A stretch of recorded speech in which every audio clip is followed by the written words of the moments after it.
बहन जय श्री जो गांधी धाम से हैं, हम उनको भी मंच पर ऊपर बुलाएंगे। बहन शिल्पा जी आप भी आ जाएं जयपुर से यहाँ पूजन के लिए। हमारे मुंबई से पधारे लाल जी के काका मधुसूदन जी अग्रवाल को, उनको भी बुलाना चाहेंगे। आप भी मंच पर सादर उपस्थित हों। जय श्री कृष्णा, जय श्री राधे।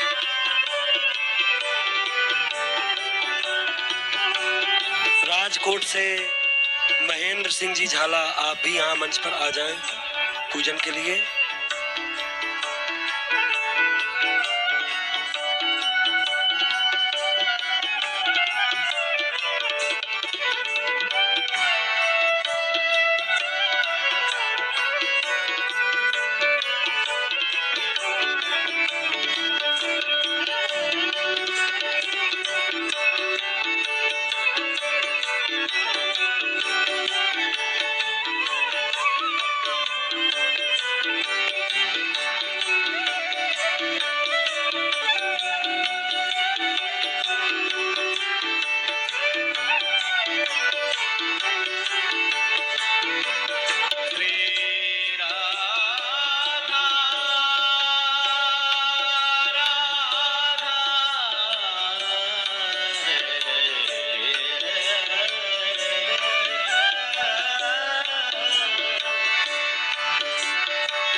आरती फिर वहां होगी। रंग महल की आरती ठाकुर जी की आज होगी।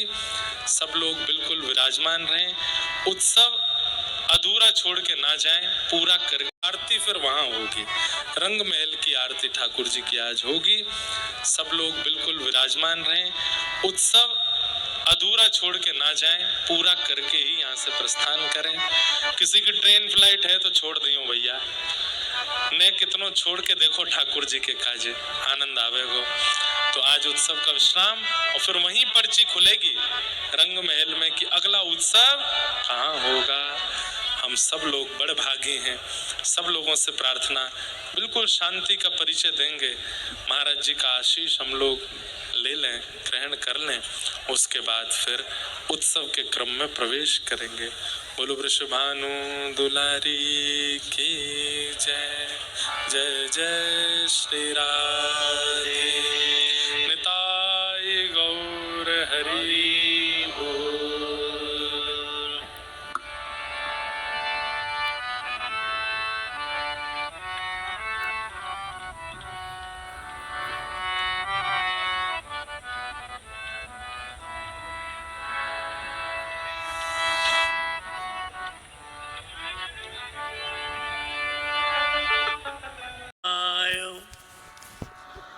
राधिका वोई तदलये कृष्णाय कृष्ण भक्ताय तद्भक्ताय नमो नमः।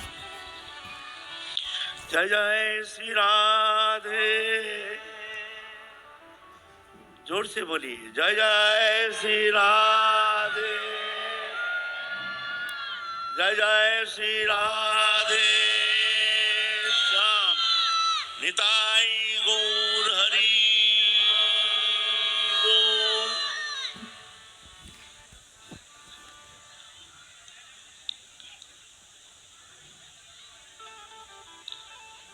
श्रीमद् भागवत पुराण कहते हैं, दुर्लभ मनुष्य देहो देहिनं क्षणभंगुर तत्रापि दुर्लभं मन्ये वैकुंठ प्रियदर्शिना। ये मनुष्य तनु प्राप्त होना अति दुर्लभ है। प्रभु की बड़ी कृपा कि हमको भारत भूमि में मनुष्य जन्म मिला है। फिर मनुष्य जन्म मिलने से क्या होता है, अगर हरि भजन के लिए उसके भीतर कोई प्रेरणा नहीं होती, भगवत चरण में कोई अनुराग नहीं होता, तो ऐसे मनुष्य तनु प्राप्त हो के भी क्या लाभ है। तो ऐसे मनुष्य तनु बहुत दुर्लभ है, लेकिन प्रभु ने कृपा करके हमको इस संसार सागर से पार होने के लिए प्रभु ने बहुत कृपा की है कि हमको मानव तनु प्रदान किए हैं इस भारत भूमि में। उसके ऊपर ही ब्रजभूमि में, ब्रजभूमि के भीतर भी ये वर्षण धाम, जहाँ राधा रानी के नित्य निवास स्थली, नित्य क्रीड़ा स्थली में हमारे लिए स्थान प्रदान किए हैं। लेकिन हम इतने दुर्भागा है, फिर भी हमारे राधा रानी के चरण में हमारे किंचित मात्र रति नहीं। ये बहुत दुर्भाग्य का सूचक है। लेकिन हाँ, ऐसे मानव तनु प्राप्त करके अगर महत् पुरुष के सानिध्य प्राप्त होने का मौका मिलता है तो अति सौभाग्य का सूचक। तत्रापि दुर्लभं मन्ये वैकुंठ प्रियदर्शिना। भगवत भक्त के दर्शन और उसके ऊपर ऐसे दिव्य ब्रजभूमि, जहाँ राधा कृष्ण नित्य लीला विहार भूमि, जहाँ संत जन विचरण करते हैं, जहाँ ऐसे ब्रजवासी सब दिव्य जो भाव में भावित चित्त वृत्ति लेकर के ब्रजभूमि में वास कर रहे हैं, मैं तो बारंबार इनके चरण कमल की वंदना करता हूँ। सर्वप्रथम मैं तो कृष्णचंद्र ठाकुर जी को चरण वंदना करता हूँ, फिर इंद्रेश जी उपाध्याय जी के चरण कमल को वंदना करता हूँ। तत्सहित समस्त संतों जो भी यहाँ विराजमान है, सबके लिए मैं हार्दिक अपनी श्रद्धा निवेदन करता हूँ, प्रणाम निवेदन करता हूँ।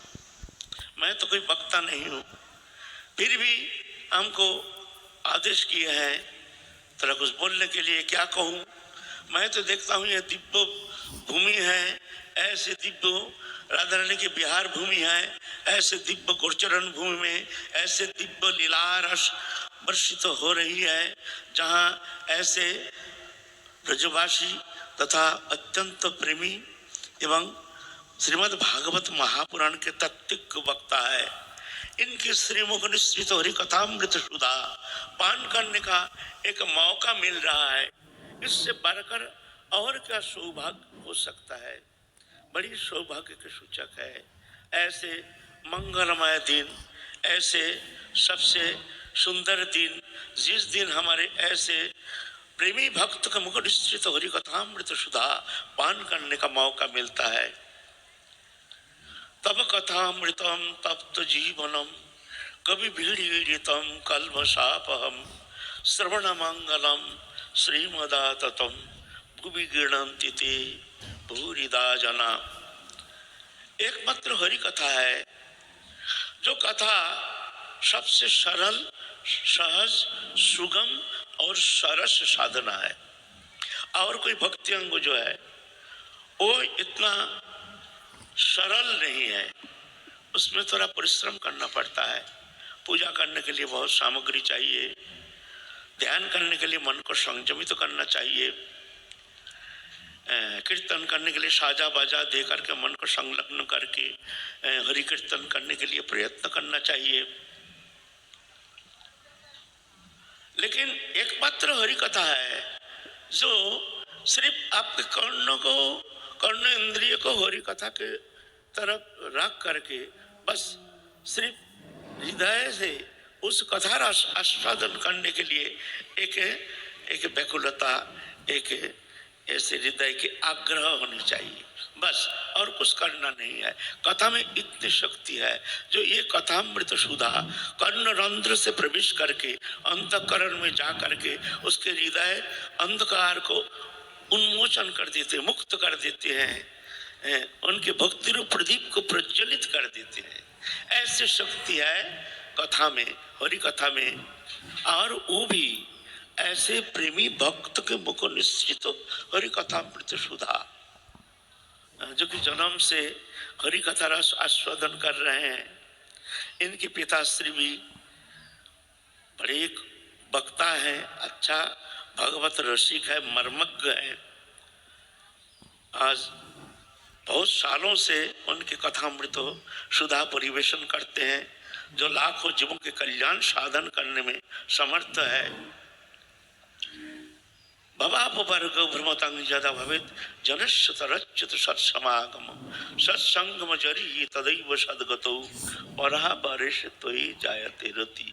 संसार चक्र भ्रमण करते करते जब ऐसे महत् पुरुष के सानिध्य प्राप्त होने का मौका मिलता है, जब उनके मुख निश्चित एक अमृतमय हरि कथामृत सुधा कर्ण रंध्र से प्रवेश करके हृदय में प्रवेश करके भक्ति रूप प्रदीप को प्रज्वलित करने में समर्थ है, ऐसे मौका मिल जाता है, तो धीरे धीरे उनके भीतर भक्ति लता रूप जो है वो प्रस्फुटित हो जाता है।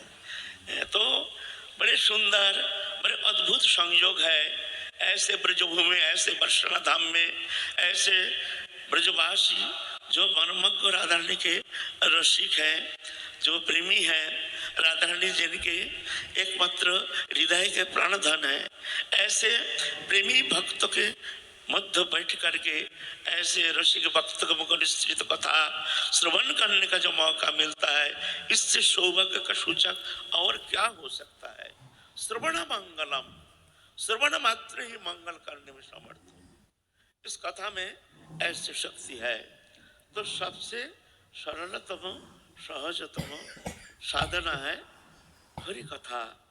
भक्त मुख निश्चित हरि कथामृत सुधापान करने का मौका मिलना चाहिए। तत्सहित ऐसे सुंदर